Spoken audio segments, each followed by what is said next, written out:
Good day everyone. Welcome to Learn with MN. In this video, we'll learn about the grids in Inkscape. A grid is a regular pattern of guidelines that covers the entire canvas in a structured layout. Grids are often used for aligning objects, maintaining consistent spacing, and snapping nodes or paths to precise positions. They help you keep your designs neat, accurate, and consistent. Grids are only visible while you're designing, they do not appear in your exported files. However, they are saved in your SVG document for later use. When snapping to grids is enabled, objects and nodes automatically lock to the nearest grid line or intersection point. This makes it much easier to keep your design precise, especially when making icons, diagrams, or pixel-perfect artwork. To learn more about snapping and its different options in the Snap control bar, refer to its tutorial. Its link is in the description. Grids can be created from the Document Properties panel. To open it, go to the File menu and choose Document Properties. Or click this icon, or simply use the shortcut Ctrl-Shift-D. Then go to the Grids tab. In the Creation section, you can choose the type of grid you want to create, and that grid will be created on the canvas. Inkscape offers 3 types of grids: rectangular, axonometric, and modular. Let's break down each one by one. A rectangular grid is a standard square grid made up of horizontal and vertical lines. To create one, click Rectangular Grid under the Creation section, and the grid will appear on your canvas. Inkscape automatically keeps the grid clean and readable at every zoom level. For example, when you zoom out, grid lines would normally become too close together. To prevent clutter, Inkscape hides some of them so the view stays neat. When you zoom in, more lines appear, keeping the grid spacing visually even. When you zoom in, you'll notice some lines appear darker than others. The darker ones are major lines, and the lighter ones are minor lines. Major lines appear after every few steps to give you stronger visual reference points, similar to bold marks on a ruler. Minor lines fill in between for more precise alignment. By default, Inkscape places a major line after every 5th line, but you can customize this and other parameters related to the grid here in the Document Properties. Let's discuss each in detail. The Enable and Visible checkboxes control the grid's visibility and snapping behavior. Visible only hides and unhides the grid, like this. If Enable is checked, the grid is visible, and snapping to it is possible. If Visible is unchecked, the grid will be hidden, but snapping will still work if Enable is checked, like this. If Enable is unchecked, the grid will be completely turned off. It won't be visible, and snapping won't work either. The option Snap to Visible Grid Lines only means that snapping will only happen to the grid lines you can actually see on the screen at your current zoom level, and it will ignore any hidden grid lines that Inkscape automatically skips when you zoom out. This option shows grid points at grid intersections instead of grid lines, like this. The Align to Page buttons let you position the grid relative to the page.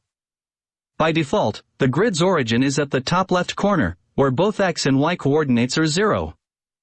But you can change the origin to any corner, edge midpoint, or the center of the page by selecting one of these alignment buttons. For example, if I click this, it will align the grid at the bottom center edge of the page. You can also change the units of the grid using this drop-down menu. Based on the selected unit, these values are adjusted. The Origin X and Origin Y fields let you precisely set the grid's starting point using numerical coordinates.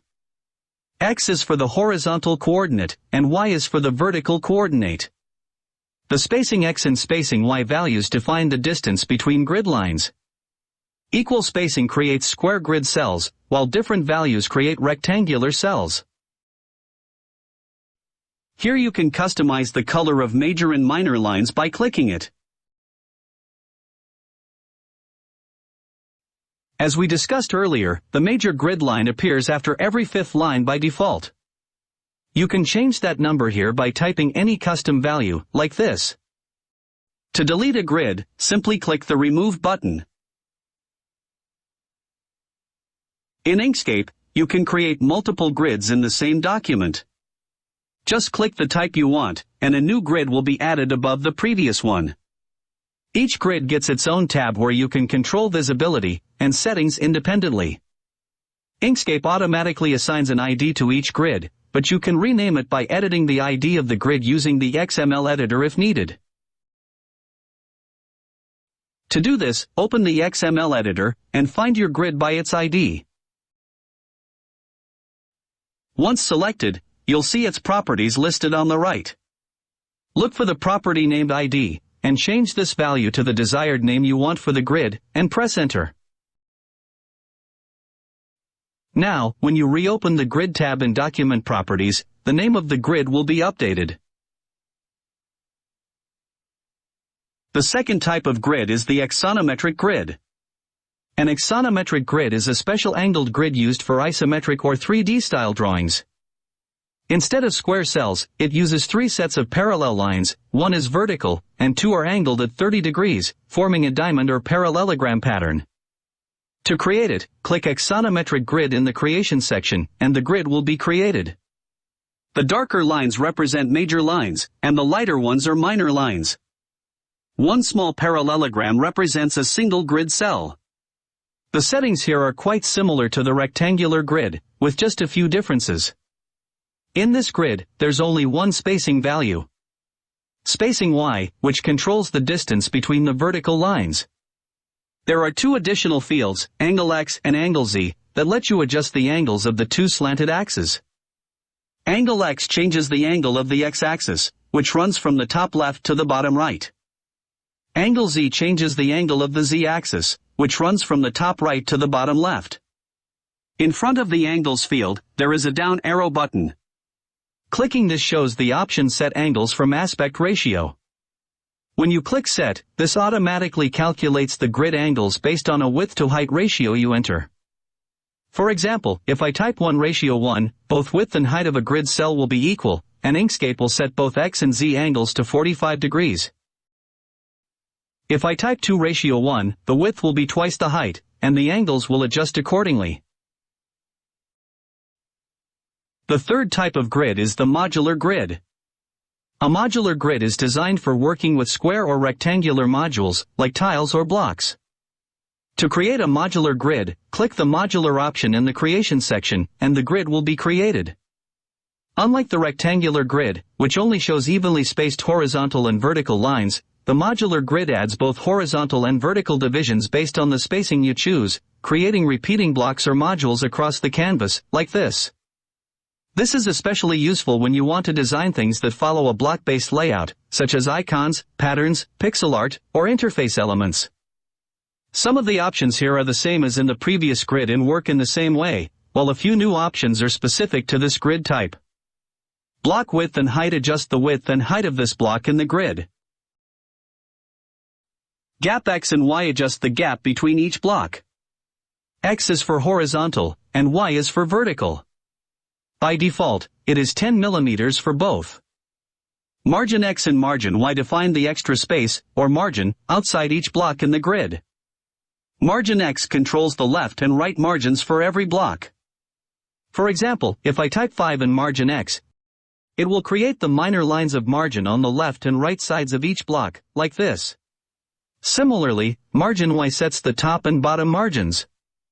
So if I type 8 in margin Y, it will add margin lines 8 mm above and below each block, like this. You can show or hide each grid separately from its tab by using the visibility checkbox. To hide all grids at once, go to the View menu, and uncheck Page Grid. You can also toggle the visibility of all grids by using the shortcut Shift 3, like this. For now, that was all for this video. If you have any queries, feel free to write in the comments section or contact us on our website, its link is in the description. If you like this video, please like, subscribe, and hit the bell icon so you don't miss any updates. Thank you for watching.